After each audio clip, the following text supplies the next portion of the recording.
Assalamualaikum warahmatullahi wabarakatuh dan selamat sejahtera saya ucapkan kepada anda semua di luar sana.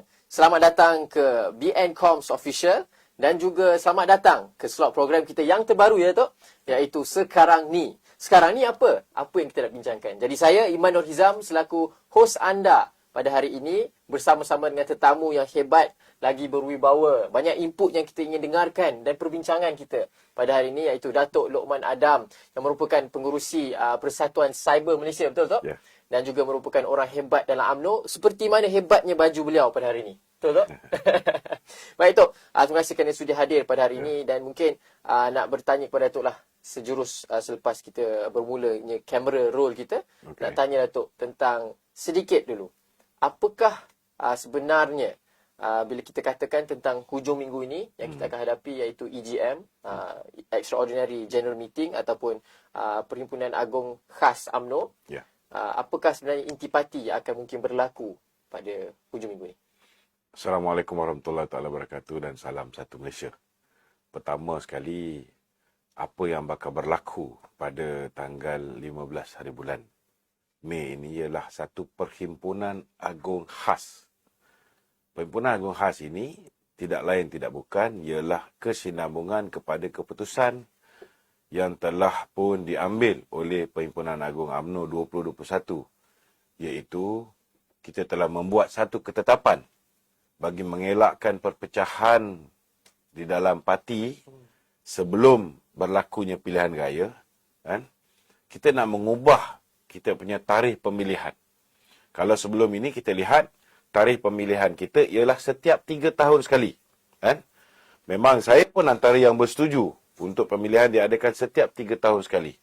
Kerana kalau pemilihan diadakan setiap 3 tahun sekali, kita ada baki lebih kurang 2 tahun untuk kita bertaut semula. Kalau misalnya pemilihan kita tahu kita akan berhadapan dengan masalah-masalah macam mana yang PKR hari ini berhadapan. Contohnya PKR hari ini, bila mereka buat pemilihan sebelum pilihan raya. Masa inilah laporan disiplin kepada lembaga disiplin PKR berlaku terhadap politik wang yang diamalkan di pematang pauh dalam pemilihan angkatan AMK mereka. Contohnya yang melibatkan Fahmi Zainal dan juga Zulkifli. Ini di peringkat negeri, di peringkat pematang pauh.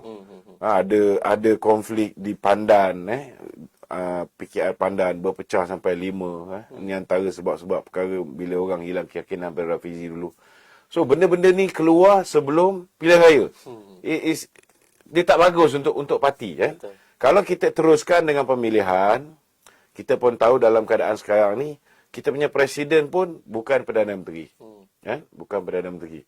Jadi ada kemungkinan besar mereka-mereka yang hari ini diangkat oleh Tan Sri Muhyiddin dulu dan dikekalkan oleh Datuk Seri Ismail Sabri sebagai menteri-menteri kabinet, mereka akan ada advantages. Dia ada kelebihan-kelebihan untuk berhadapan dengan pemilihan. Dan sudah pastilah pemilihan ini akan membawa kepada perpecahan dalam parti. Dan kalau misalnya tempoh tu kita ada 5 tahun, maknanya 3 tahun, kita terus buat pemilihan, kita ada lagi 2 tahun. Keadaan berbeza. Kita ada masa untuk reconcile ataupun bertaut kembali selepas berlakunya perselisihan pendapat, perselisihan di antara kedua-dua ataupun ketiga, keempat penjuru. Macam di pemilihan PKR di Ampang umpamanya, Hans Isaac lawan Ultimate Cap, lebih kurang 6 penjuru. 6 ke 8 penjuru. Ramai betul. Kita tak nak benda ni berlaku di dalam parti kita. Sebab kalau pemilihan tu berlaku sebelum pilihan raya, kita tak sempat reconcile. Dan sekarang ini masa yang sangat sesuai kerana 22 bulan berlakunya perubahan pucuk pimpinan di peringkat persekutuan di dalam kerajaan. 17 bulan lepas tu berlaku satu lagi. Maknanya hari ini keadaan memaksa untuk pilihan raya itu diadakan sebelum tempoh tamat 5 tahun. So kita dah genap 4 tahun dah sekarang ni. Kita ada lagi 1 tahun. So walaupun ada lagi 1 tahun, tetapi nampak gayanya disebabkan ketidakstabilan dengan kerajaan hari ini hanya mempunyai 114 sokongan untuk membentuk kerajaan, maka adalah perlu untuk pilihan raya diadakan segera. Jadi saya menjangkakan bahawa pilihan raya mungkin berlaku boleh jadi seawal bulan 8 sehingga bulan Oktober. Kalau Yang Amat Berhormat Perdana Menteri dan kabinetnya merasakan dia nak buat pilihan raya cepat. Dia boleh bubar seawal bulan 6. Jadi kalau kita buat pilihan raya pemilihan parti sekarang memang hancur. Jadi keputusan yang diambil untuk mengelakkan perpecahan sebelum pilihan raya yang akhirnya menyebabkan contoh macam sekarang ni Hans Isaac. Kalau dia menang sekalipun di Ampang, belum tentu geng-geng yang menyokong ultimate, geng-geng yang menyokong calon-calon macam Adam Adli apa tu yang rumah macam istana tu kan. Belum tentu pilihan raya nanti penyokong-penyokong mereka ni akan menyokong Hans Isaac walaupun dia bertanding atas tiket PKR. So kita tak nak benda-benda macam ni berlaku pada parti kita. Jadi kita dalam pemilihan Perhimpunan Agung UMNO 2021 memutuskan biarlah pilihan raya itu berlaku selepas ini. Maknanya bukan kali ini saja. Selepas ini sampai bila-bila sehinggalah pindaan perlembagaan diadakan semula. Pemilihan parti akan jadi 5 tahun sekali. Ataupun dalam tempoh 6 bulan selepas berlakunya pilihan raya umum. Jadi time frame sesuatu tempoh seseorang memegang jawatan sebagai ahli majlis kerja tertinggi UMNO, jawatan di peringkat bahagian dan sebagainya, bukan lagi 3 tahun. Dia mungkin jadi 3 tahun setengah, dia mungkin jadi 4 tahun setengah, mungkin jadi 5 tahun. Bergantung kepada kerajaan yang telah membubarkan parlimen. Jadi dalam tempoh selepas pembubaran tu ada pilihan raya. Dalam tempoh lepas pilihan raya tu, UMNO ada 6 bulan mesti mengadakan pemilihan. Mesti mengadakan pemilihan untuk tempoh sehingga pilihan raya yang akan datang. Jadinya Tok, di situ kita boleh dapat pastikan bahawa sebenarnya by the end of the day, minimanya memang 3 tahun. Satu terma untuk pemimpin-pemimpin UMNO memegang jawatan dalam parti UMNO ini sendiri. Tidak semestinya. Tidak semestinya? Tidak semestinya. Bagaimana tu? Dia punya term ialah dalam tempoh 6 bulan selepas setiap pilihan raya persekutuan. Ini akan dipindakan hari Ini akan dipindakan pada hari Ahad ni. Okey, baik Tok. Jadinya itu sebenarnya telah menunjukkan bahawa mandat ataupun apa yang dibawa daripada akar umbi UMNO ini, daripada mesyuarat cawangan, mesyuarat bahagian yang dibawa pula kepada PAU 2021, dibawa juga kepada kita punya EGM ataupun PAU khas kita. Jadi pada pandangan Datuk, adakah benar apabila orang di luar sana mengatakan bahawa UMNO ini diperintah oleh kata-kata daripada atas? It's top down approach, not down bottom up approach. Kita kena faham bahawa cadangan ni memang betul datangnya daripada Majlis Kerja Tertinggi UMNO. Tetapi ianya sudah menjadi usul di peringkat bahagian. Kan? Bila usul tu datangnya daripada peringkat bahagian, dah dibawa hampir banyak bahagian, majoriti bahagian bersetuju untuk kita adakan pemilihan selepas pilihan raya. Mana pilihan raya dulu, pemilihan kemudian. Benda ni dah di-endorse oleh Majlis Kerja Tertinggi UMNO dan dijadikan usul di peringkat pusat. Bila dijadikan usul di peringkat pusat, ianya dibawa dalam Perhimpunan Agung 2021. So, bila dah dibawa, dah diluluskan, untuk pindah di dalam perlembagaan UMNO, kita perlu buat EGM. EGM ni dia mesti ada tempoh 14 hari, minimum notice dan sebagainya. Kita buat pindaan tu, perwakilan bersetuju, kan? Maka ianya akan dimasukkan ke dalam buku. Kita kena buat buku perlembagaan yang baru lah. Baik. So, jadinya bila kita kata tentang suara, ini adalah suara bersama. Daripada bawah. Daripada bawah. Seluruh kepimpinan ataupun ahli-ahli UMNO itu sendiri membawa satu aspirasi yang sama. Dan itu adalah semangat kestabilan yang perlu ditekankan, bukan sahaja dalam parti UMNO, tapi dalam negara Malaysia ini sendiri. Baik tu, saya nak teruskan kepada persoalan seterusnya tu. Ada di luar sana juga mengatakan bahawa bukan kerajaan tapi pemimpin UMNO sekarang ini yang memegang tampuk kepimpinan sekarang ini, mereka kata adakah benar bahawa mereka dikira sebagai caretaker leadership. Sebabnya tempoh kan seikutnya sebelum pindaan perlembagaan ini dah habis dan mereka hanya memegang sebabkan ada permasalahan di sini dan di sana. So, bagaimana pandangan tu? Okey, kita kena faham satu di dalam Perlembagaan UMNO jelas menyatakan bahawa tempoh untuk memegang jawatan ialah selama 3 tahun. Dan Majlis Kerja Tertinggi UMNO boleh membuat keputusan. Boleh membuat keputusan untuk pemilihan UMNO ditangguhkan selama 18 bulan. Maknanya 3 tahun campur lagi 1 tahun setengah. Dia jadi 4 tahun setengah. So lebih kuranglah tempoh ni. Maknanya kalau nak lebih pun selepas ini, dia lebih kurang dalam ekstra 6 bulan hingga ke 1 tahun.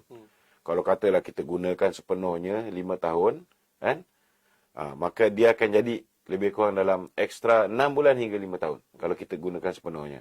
Biasanya term ni, dia tak semestinya 5 tahun. Perdana Menteri akan umumkan pembubaran parlimen bila kita ada feel good factor. Mungkin selepas 3 tahun ataupun selepas 4 tahun dah ada feel good factor.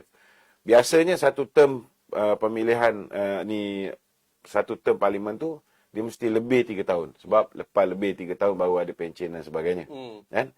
Jadi biasanya selepas 3 tahun ni kita boleh expect bila masa boleh diadakan pilihan raya. Yang akan menentukan bila tempoh tu ialah Perdana Menteri lah. Dia yang akan menasihati yang Duli Yang Maha Mulia Seri Paduka Baginda Yang Pertuan Agong dan atas budi bicara Yang Pertuan Agong sama ada nak bersetuju untuk pembubaran berlaku ataupun tidak. Betul. Jadi itu sebab saya cakap tempoh pemilihan tu tak semestinya 5 tahun sekali. Dia mungkin boleh jadi 2 tahun setengah atau 3 tahun. Contohnya, bila Tun Dr. Mahathir meletakkan jawatan selepas 22 bulan memerintah, pada ketika itu UMNO punya pendirian dan PAS punya pendirian ialah kita mahu pilihan raya diadakan. Tetapi budi bicara ke bawah duli tuanku pada ketika itu, walaupun tuanku sudah memanggil 222 orang ahli parlimen, bertanya dengan mereka sama ada mereka mahu seorang Perdana Menteri baru atau mereka mahu pilihan raya diadakan. PAS dan UMNO mengambil ketetapan kita mahu pilihan raya diadakan. Kita tak mahu Perdana Menteri baru. Kita mahu mandat, fresh mandate diberikan. Tetapi pada ketika itu, disebabkan negara kita ni baru saja dilanda wabak COVID-19. Jadi, budi bicara ke bawah duli tuanku telah memutuskan supaya dia gunakan kaedah kedua. Kalau kaedah pertama tu 222 ahli parlimen, satu-satu diminta untuk memberikan pertama, pendirian sama ada nak pilihan raya ataupun bubar parlimen. Kedua, siapa yang mereka nak angkat menjadi Perdana Menteri. Tidak ada seorang pun dapat mandat sebagai Perdana Menteri. Maknanya tidak ada seorang pun yang memperolehi lebih daripada 112 kerusi ataupun 112 sokongan untuk menjadi Perdana Menteri. Maka, ke bawah duli tuanku disebabkan wabak COVID-19 yang baru mula nak menular ketika itu, mengambil ketetapan bahawa kita gunakan kaedah kedua.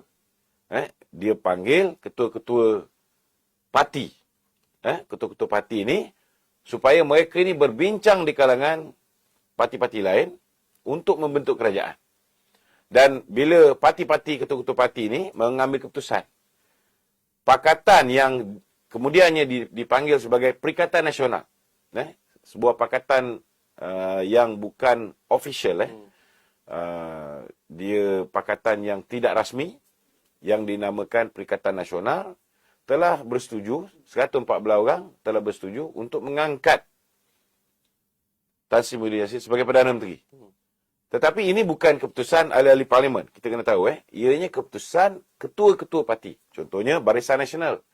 Kita mewakilkan Datuk Seri Ahmad Zahid Hamidi sebagai orang yang memutuskan untuk 42-43 orang ahli parlimen BN memberikan sokongan kepada Tan Sri Muhyiddin. Haji Hadi membawa mandat 18 orang memberikan sokongan kepada Tan Sri Muhyiddin. Kalau di pihak GPS, Abang Jo, Datuk Tinggi Abang Johari yang memberikan mandat sokongan GPS kepada Tan Sri Muhyiddin. Barulah Tan Sri Muhyiddin boleh jadi Perdana Menteri. So, dia menggunakan kaedah yang kedua. Jadi, maknanya, kalau misalnya lepas 22 bulan, bila keadaan tak stabil dan akhirnya Tun Dr. Mahathir meletakkan jawatan pada ketika itu, kita akan adakan pilihan raya. Maknanya, tempoh kita punya pemilihan parti ni, kita buat pemilihan parti ni lebih kurang 1 bulan selepas pilihan raya. So, dia kalau dikira begitu, tempoh dia lebih kurang 22 bulan, campur lagi 5 bulan lah. Sebab 1 bulan tu dah tolak yang kita buat pemilihan parti. 1 bulan selepas pilihan raya. So, baru tak sampai 3 tahun. Lebih pendek tempoh dia. Jadi, tak semestinya, bila kita buat pindaan perlembagaan ini, ianya akan menjadi lebih lama. Tak semestinya. Kalau nak pastikan ianya lebih lama, kena pastikan selepas ini pilihan raya kita undi Barisan Nasional. Kita beri mandat yang besar supaya kita tak perlu lagi membuat satu pakatan di kalangan musuh-musuh politik. Kerana ini satu, bak kata orang tu, solusi yang amat tidak stabil. Dan tak berjaya dah. Kita tengok Bersatu yang selama hari ini dipimpin oleh Tun Dr. Mahathir yang mengatakan bahawa DAP chauvinis, DAP anti-Islam. Last kali bila dia buat pakatan dengan DAP, dia tak boleh bertahan lama. Dia tak boleh bertahan lama. Sama juga UMNO. Parti serpihan kita Bersatu. Dia parti kecil. Kita ada 43 kursi. Dia ada lebih kurang 32 kursi. Itu pun 16 dia curi daripada UMNO. Lagi 9 kursi dia dapat daripada PKR. Kan? Dengan 4 orang yang melompat jadi bebas. Bila kita bagi dia kuasa pun, jadi Perdana Menteri, walaupun kita ada kursi lebih banyak, dia tindas kita, dia tikam belakang kita, dia mainkan kita, dia blok duit kita. So, memang jelas bahawa kita tak boleh ulangi ada kerajaan campuran terdiri daripada musuh-musuh politik yang bertelaga sekian lama. Memang tak boleh. Mungkin UMNO dengan PAS bolehlah, ada harapan. Itu pun kalau kita tengok perubahan yang berlaku pada PAS bila dah mula nampak kuasa ni. Bila Islam ni dah mula ditinggalkan, dunia dah menjadi kehadapan. Kita tengok mereka pun berubah. Sehingga kan Presiden UMNO pun berubah.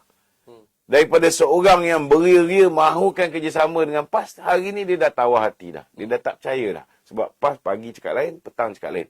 Bukan semua PAS. Maknanya ada sekelompok kecil di dalam PAS yang kita nampak lebih mirip kepada Tan Sri Muhyiddin Yassin. Jadi so, ini kita kena faham. Bila Datuk cakap tentang perkara tu, satu soalan yang saya boleh timbulkan lah.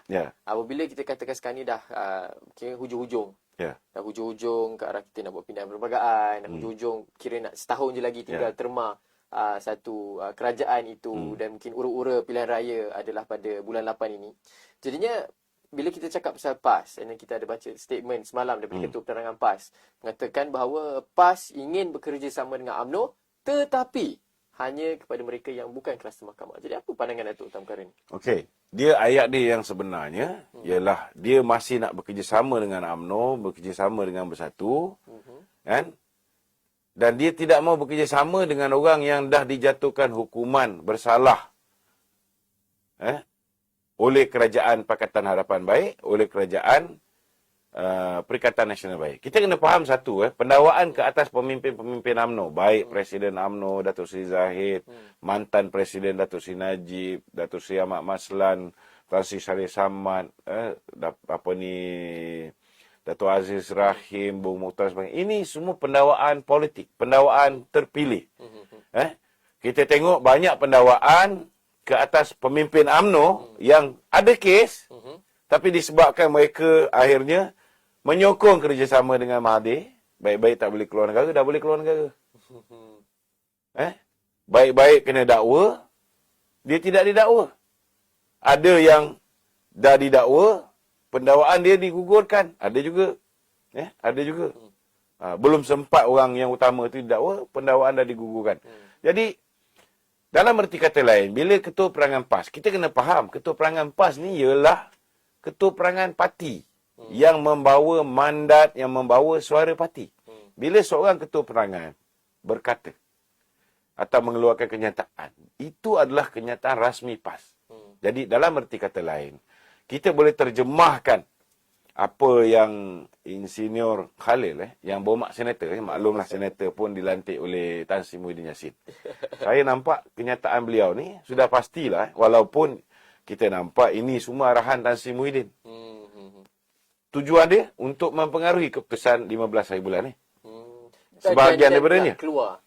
Dan pula keluar baru-baru. Kita tengok kenyataan Taqiyuddin sebelum pindaan perlembagaan ini. Kerana apa? Kena faham.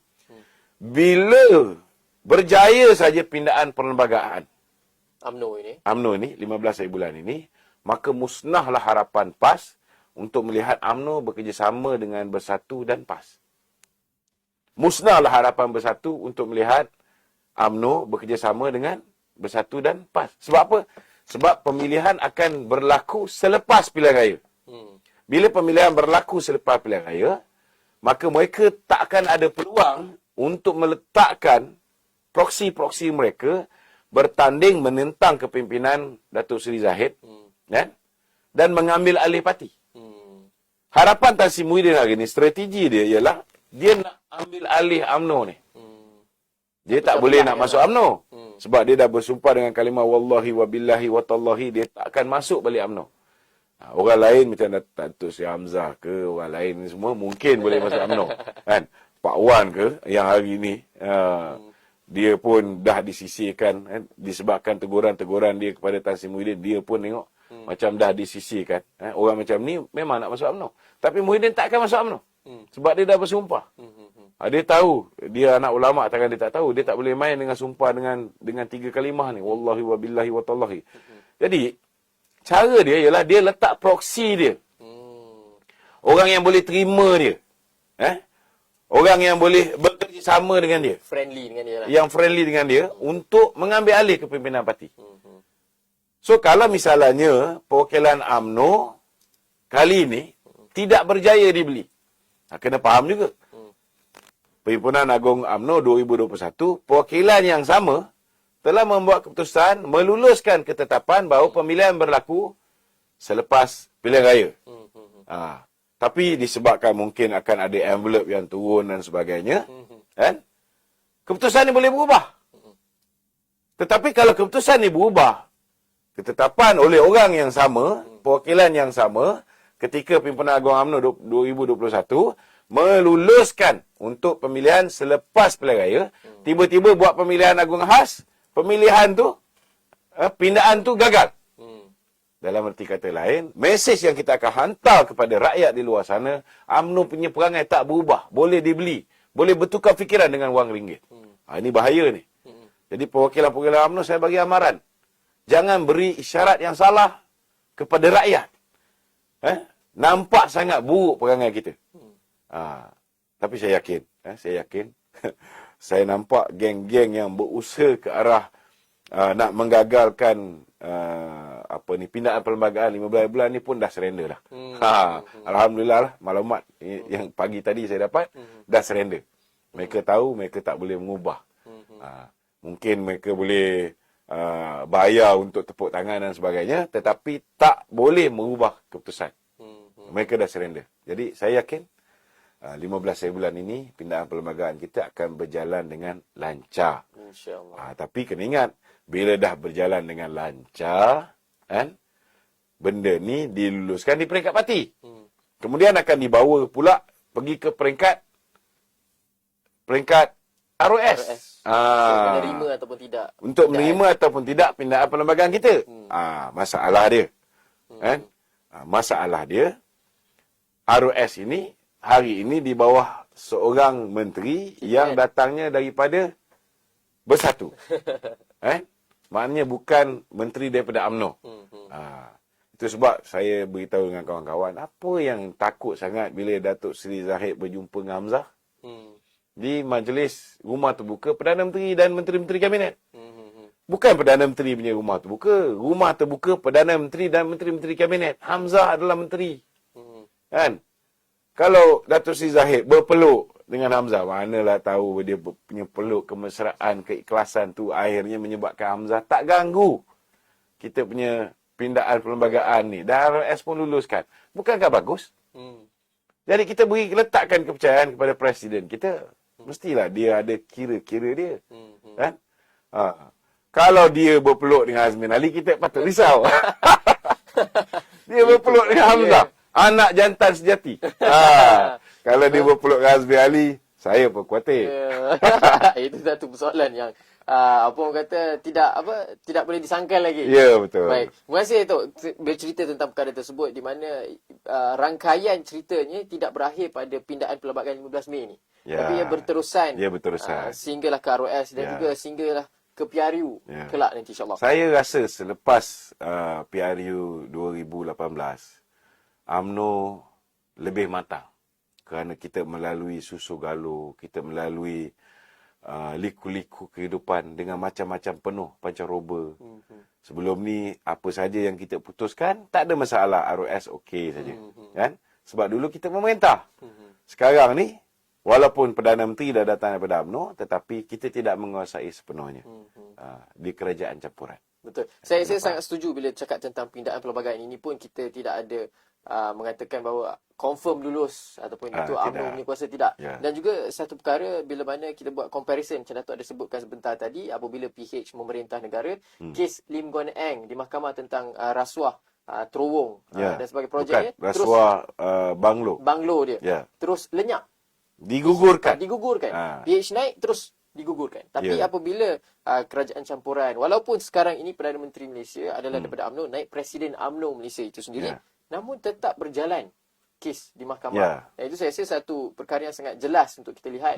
Kerana Tok, ada orang di luar sana, ni persoalan saya nak kunjurkan kepada Datuk lah, mengatakan bahawa tidakkah sebenarnya Datuk Seri Najib Razak itu disabitkan kesalahan di Mahkamah Tinggi. Jadi kenapa kita masih mengangkat beliau sebagai seorang pemimpin yang berwibawa? Ini kita kena faham, kita kena tengok apa yang berlaku di Filipina. Filipina. Baru-baru ni, Ferdinand Marcos Jr. diangkat menjadi Presiden baru Filipina. Menang dengan bergaya sekali. Marcos dikenali sebagai seorang diktator. Marcos dikenali sebagai orang yang menjarah kekayaan negara dan sebagainya. Dan Marcos digulingkan oleh kerajaan, oleh rakyat Filipina hanya kerana salah seorang daripada aktivis politik di Filipina, iaitu Benigno Aquino. Benigno Aquino, ketika dia dalam buangan, bila dia kembali ke Filipina, ketika turun pesawat tu, dia ditembak oleh dia punya bodyguard dia sendiri. Dia ditembak, dibunuh. Jadi, dikatakan bahawa Marcos lah yang telah membunuh Benigno Aquino. Rakyat menyambut dengan kegembiraan. Sama macam rakyat di Libya menyambut kegembiraan bila berjaya menjatuhkan Gaddafi, Muammar Gaddafi. Bukan setakat menjatuhkan, membunuh Muammar Gaddafi. Dan ketika itu kita lihat Marcos lari pergi ke Hawaii dalam buangan. Dan Filipina selepas itu berada dalam keadaan ekonomi yang tidak bagus. Sama juga apa yang berlaku di Libya. Ramai hari ini rakyat di Libya menyesal mereka membunuh seorang pemimpin Libya, Presiden Libya Muammar Gaddafi, yang sebenarnya pada hakikatnya macam-macam benda yang diberikan. Ini bukan orang Melayu punya masalah. Ini manusia punya masalah. Apa dia dapat zaman Muammar Gaddafi ni, bukan setakat bagi air elektrik percuma lah, pendidikan percuma, macam-macam dia bagi kepada rakyat dia. Tetapi orang tak puas hati, ramai yang terpengaruh dengan agenda Amerika untuk menumbangkan musuh-musuh Amerika. Malah kalau kita tengok idea bahawa akan wujud satu penyakit, satu wabak dan mereka akan jual vaksin mereka. Ini Muammar Gaddafi dah cakap 2009 lagi. Hari ni berlaku. Tapi tak sempat nak buat apa-apa. Rakyat di Libya tak boleh nak kembalikan Muammar Gaddafi. Tetapi hari ini kita tengok anak Marcos telah dikembalikan. Telah dikembalikan oleh rakyat Filipina. Maknanya walaupun Marcos tu ada kelemahan dia. Isteri kepada Marcos, Imelda, dengan kasut dia yang ditayangkan seperti mana apa yang dihadapi oleh Datin Seri Rosmah. Macam-macam. Fitnah, ada yang betul, ada yang tak betul.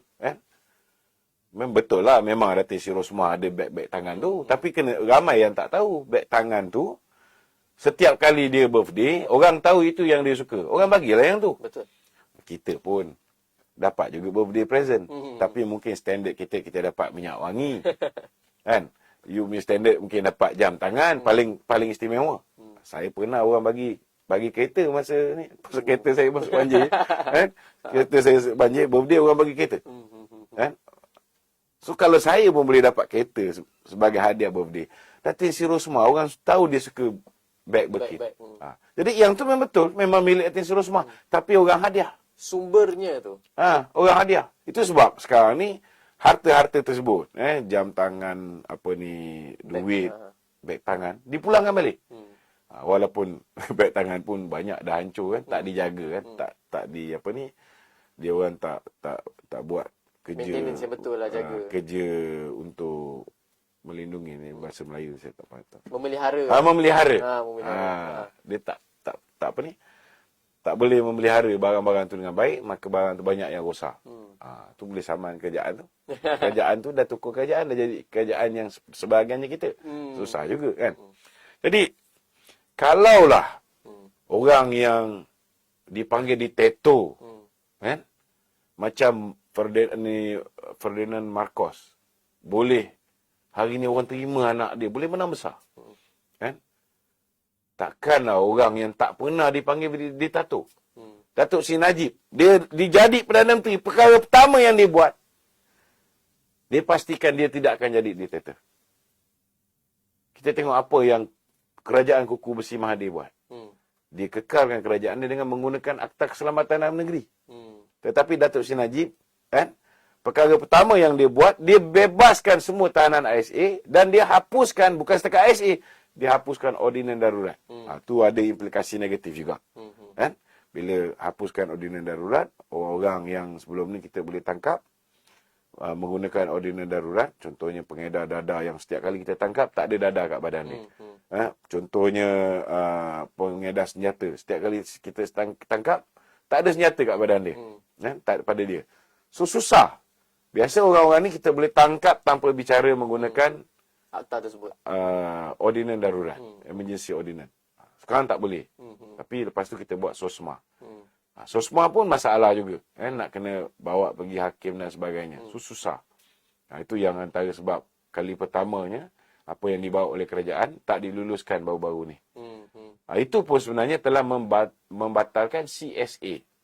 Kerana di dalam perjanjian di antara kerajaan dengan pembangkang, mereka mesti menyokong semua usul yang dibawa oleh kerajaan ataupun berkecuali. Tapi dia tidak boleh buat undi berbelah bagi, maknanya menentang usul kerajaan tu. So, bagi saya, kan, pertama sekali CSA tu not legally binding. Dia Memorandum of Understanding. Dia bukan agreement. Kan? Yang keduanya, pembangkang sendiri pun telah pun melanggar. Jadi nak buat pilihan raya tak semestinya kena tunggu selepas 31 hari bulan Julai. Bulan 6 ni pun dah boleh dibubarkan parlimen. Tak ada masalah. Atas Jadi, Perdana Menteri. Perkara tersebut tu, Ya. saya nak bertanya pada Datuk lah tentang... Saya tak habis lagi ni. Oh, tak habis lagi? Okay. Maknanya, kalau orang yang jelas bukan seorang diktator, bukan seorang diktator, dia hapuskan Akta Keselamatan Dalam Negeri, dia berikan kebebasan orang kritik dia. Mahathir apa tak cakap pada Datuk Seri Najib? Penyamun, perompak, pencuri. Sebenarnya Datuk Seri Najib boleh penjarakan Tun Dr. Mahathir. Bila-bila masa. Kesalahan menghina penjawat awal anggota pentadbiran. Dia boleh dakwa bawa penal code section 500. Tak ada pun digunakan. Tapi kita tengok sepanjang tempoh 9 tahun Datuk Seri Najib menjadi Perdana Menteri dan sepanjang tempoh 22 bulan PH menjadi Perdana Menteri, sepanjang tempoh 17 bulan. Rakyat boleh fikir. Dulu macam-macam dia dapat zaman Datuk Seri Najib. Datang PH, dah lah janji tak ditunaikan. 60 janji, satu je, hapuskan GST. Hapuskan GST menyebabkan negara kehilangan hampir lebih kurang 30 bilion setiap tahun. Bila hilang 30 bilion ni, hilanglah apa yang Datuk Seri Najib bagi dulu. Dia bagi bantuan awal persekolahan, bantuan rakyat satu Malaysia BRIM, dia bagi bantuan klinik satu Malaysia, dia bagi bantuan nelayan, pesawat padi, penori getah, pekebun kecil, macam-macam bantuan. Semua. Hampir semua hilang atau dikurangkan, BRIM dikurangkan. Daripada 7.1 juta penerima, dah tinggal berapa juta je. Daripada 6.8 bilion turun jadi 4 bilion, lepas tu turun lagi. So banyak yang hilang. Jadi sudah pastilah apabila manusia ni manusia, dia tak kira siapa. Manusia ni, perangai dia, bila dia ada sesuatu tu, dia anggap dia entitled for it. Dia entitled for BRIM, dia entitled for itu, macam-macam yang Datuk Seri Najib. Dia anggap dia memang patut dapat. Dan tugas kerajaan ni memang patut bagi apa yang BN dulu bagi. Dia tak sedar bahawa kalau tukar kerajaan, atas keputusan kerajaan tu, mana dia nak letak sebagai prioriti. Kalau dulu prioriti kerajaan Barisan Nasional, rakyat didahulukan, pencapaian diutamakan.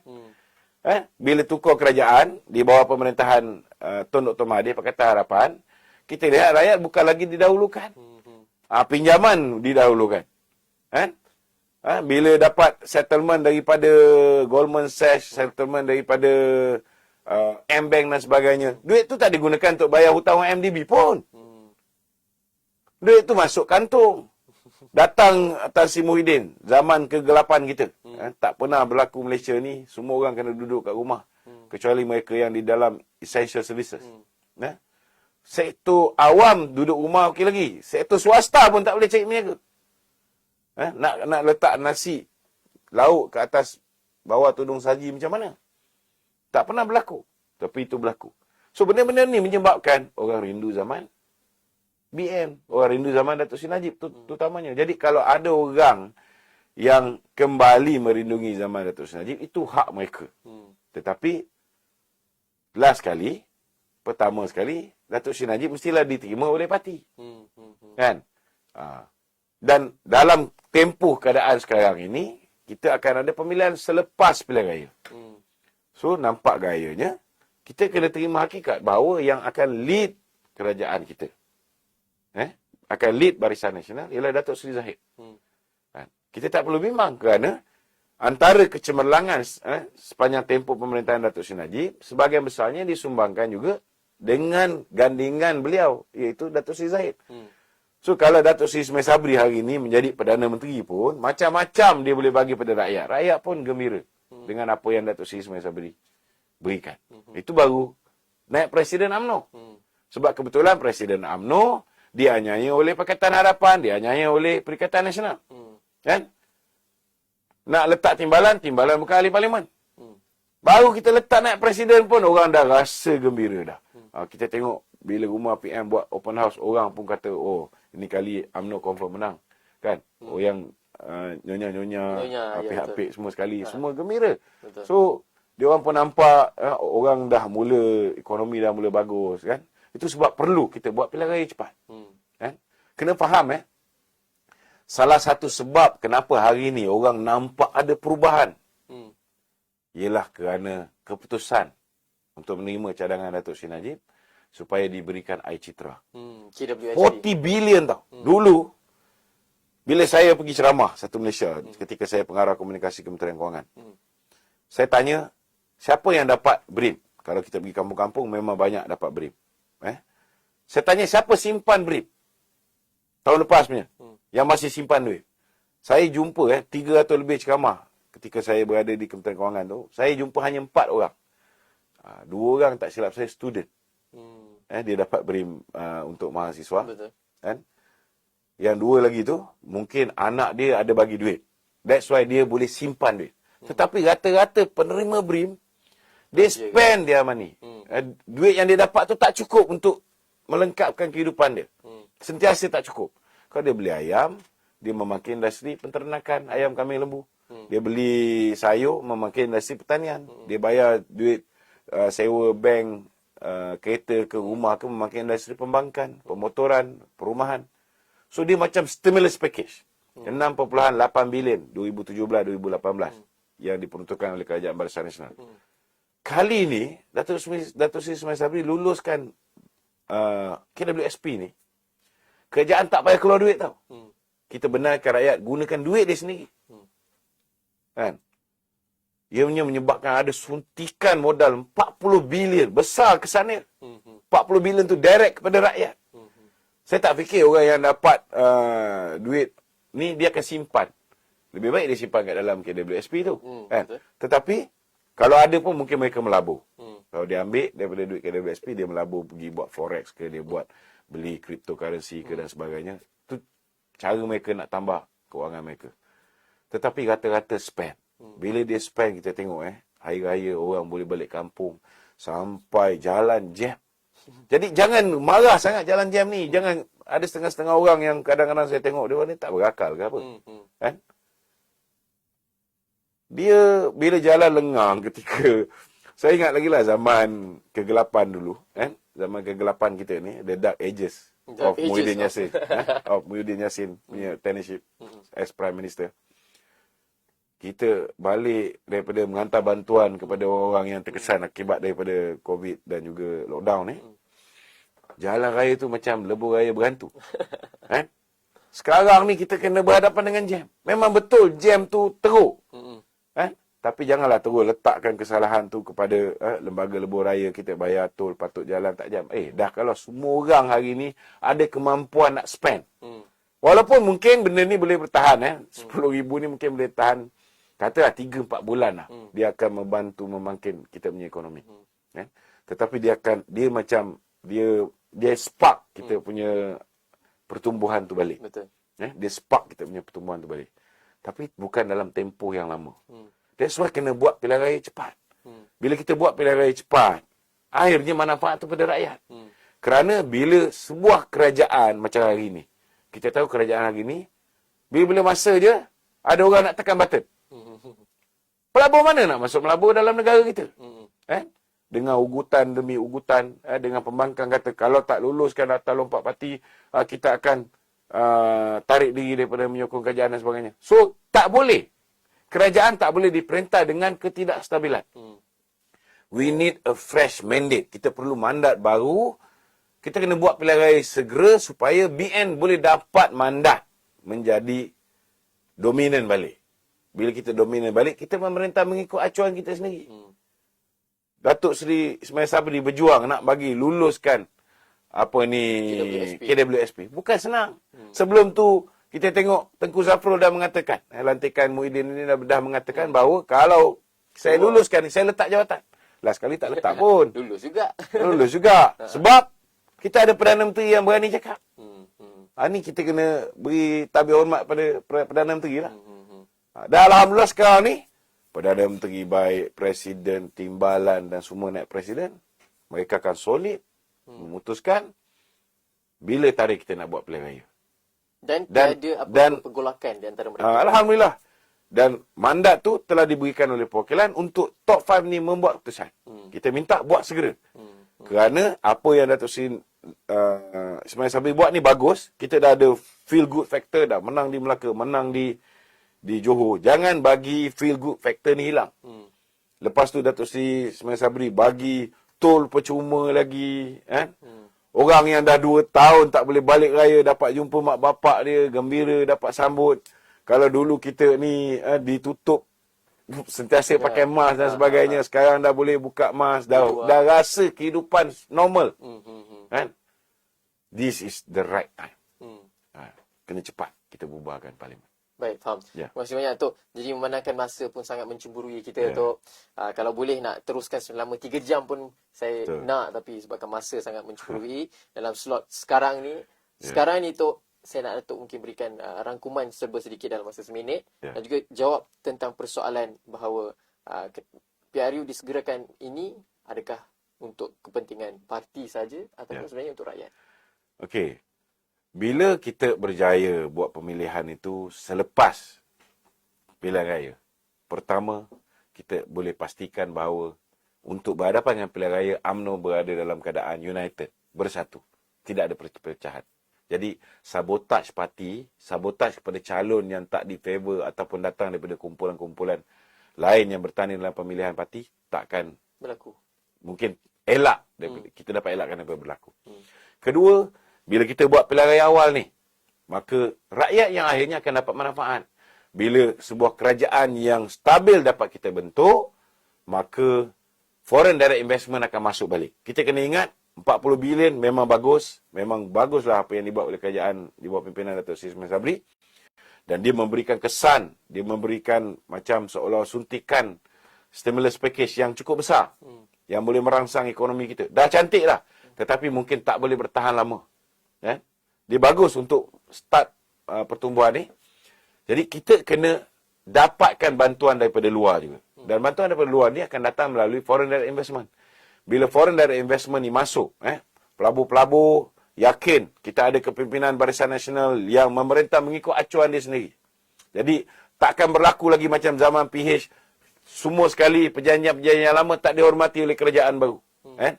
So dia akan balik kepada kerajaan sebelum ni. Seperti mana kita tengok di Manila, di Filipina. Ferdinand Marcos Jr. sudah mengambil alih tugas bapa dia dulu. So, kita nak benda tu berlaku. Kesinambungan tu akan menyebabkan keyakinan kepada pelabur-pelabur. Bila pelabur masuk balik ke dalam negara kita ni, kilang-kilang akan dibuka lebih banyak. Orang yang nak lari pergi ke Indonesia kerana pertama sekali kita punya labor dekat Indonesia ni lebih murah berbanding dengan Malaysia. So, mereka akan fikir dua kali sebab kita dah ada kestabilan di dalam negara ni. Selama hari ni, 61 tahun, negara ni diyakini oleh pelabur-pelabur daripada Amerika. Amerika pernah menjadi negara nombor 2, dia punya kuasa ekonomi. Pelaburan langsung asing ke dalam negara kita. Banyak lagi negara-negara lain macam India yang telah dijadikan musuh oleh Tun Dr. Mahathir zaman Pakatan Harapan. Negara seperti China yang dulu bila tukar kerajaan saja semua ECRL dibatalkan, itu dibatalkan, ini dibatalkan, China menjadi marah. Sebelum ni mereka lah yang membeli getah kita, membeli minyak kita, ketika mana European Union blok kita punya minyak kelapa sawit. Presiden Z ketika itu mengatakan kepada Datuk Seri Najib, kita akan beli apa saja yang dikeluarkan oleh kerajaan Malaysia, oleh industri kelapa sawit yang European Union tak beli. So, kita akan dapat senario ni balik. Kita akan dapat senario balik. Tak kira lah siapa juga yang memerintah ataupun menjadi Perdana Menteri daripada UMNO ni, insya-Allah saya yakin. Kalau kata Datuk Zahid menjadi Perdana Menteri ataupun Datuk Seri Ismail Sabri menjadi Perdana Menteri, pastikan jangan disisihkan Datuk Najib. Jangan disisihkan Datuk Zahid. Letaklah Datuk Zahid jaga KDN ke, letaklah Datuk Najib, dua-dua ni mungkin boleh jadi menteri mentor, letaklah Datuk Najib menjaga ekonomi ke. Jadi kita guna pakai ke semua kepimpinan UMNO. Tok Mat sekali, kita pastikan we have a strong team. Jangan jadi macam Tun Dr. Mahathir. Walaupun dia very experienced Prime Minister, 22 tahun jadi Perdana Menteri, tapi dia dapat pasukan yang cak ayam. Jadi kabinet dia cak ayam, kementerian dia cak ayam, hancur lebur kerajaan. Tapi kalau kita guna pakai ke semua orang-orang yang berpotensi, especially zaman kita berhadapan dengan krisis ekonomi ni, penting. Penting. Kita guna pakai. Jadi, biar masing-masing mainkan peranan dia. Datuk Najib mainkan peranan dia. Datuk Zahid mainkan peranan dia. Kalau Datuk Zahid jadi Perdana Menteri, dia letak juga. Datuk Najib jadi Senior Minister, jaga keuangan. So, semua boleh menyumbang, boleh tarik foreign direct investment, boleh kukuhkan hubungan diplomatik yang dimusnahkan oleh Tun Dr. Mahathir, boleh baik semula dengan India, boleh baik semula dengan Jepun, boleh baik semula dengan China dan sebagainya.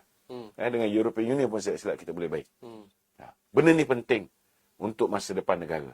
Kita letak kepentingan diri kita sementara waktu. Kalau ada orang yang risau tak jadi menteri dan sebagainya, percayalah, Datuk Zahid ni bukan jenis orang yang pendendam. Kita tengok Melaka, orang yang tak menyokong dia, menyokong tim lain pun dapat jadi YB, menang juga. Lepas tu di Johor pun ada yang tak menyokong dia, hentam dia kuat pun dapat jadi YB, menang juga. Jadi tak perlu bimbang. Kalau ada satu dua menteri yang kita tengok mengeluarkan kenyataan-kenyataan yang nampaknya macam lebih mesra kepada Tan Sri Muhyiddin, lebih mesra kepada puak tertentu di dalam kerajaan yang sedia ada ni. Lebih nak supaya kerjasama tu diteruskan. Jangan bimbang takut. Saya tahu dia orang ni kerana takut tak jadi calon pilihan raya. Percayalah. Dato' Sri Zahid saya nampak dia fokus nak pastikan kita menang pilihan raya. Tak kira lah orang tu musuh dia ke, suka dia ke, tak suka dia ke. Kalau orang tu boleh menang, ada kriteria sebagai wali. Ya, betul. Wali ni bukan wali Songo ke, wali Allah. Kan? Winnable, acceptable, likable. Li tu belakang tu, likable. Boleh menang, boleh diterima oleh rakyat dan disukai oleh rakyat. Maka InsyaAllah. InsyaAllah. InsyaAllah. Baik, terima kasih banyak Datuk. Dan itulah saya rasa satu kesimpulan yang merangkumi segala perbincangan kita pada hari ini, iaitu mengenai Perhimpunan Agung Khas UMNO ini akan pada hujung pangkalnya mengakibatkan kepada satu negara Malaysia yang stabil, yang akan mengakibatkan kepada FDI semakin banyak dan mengembangkan kembali ekonomi negara yang telah lama kita susah payah untuk naikkan semula, dan nampak bibit-bibit keberjayaan itu selepas Datuk Seri Ismail Sabri mengambil alih kepimpinan negara. Jadinya itulah kenapa pentingnya PAU khas yang akan berlaku pada 15 Mei ini dan akibatnya kepada negara Malaysia ini. Jadi, terima kasih banyak Datuk kerana sudi hadir dan berkongsi pandangan kepada kita punya pelayar-pelayar FB, terutamanya dalam slot sekarang ni. PAU khas UMNO adalah demi kestabilan Malaysia. Sekian sahaja dari saya, Iman Nur Hizam. Assalamualaikum dan selamat sejahtera. Assalamualaikum.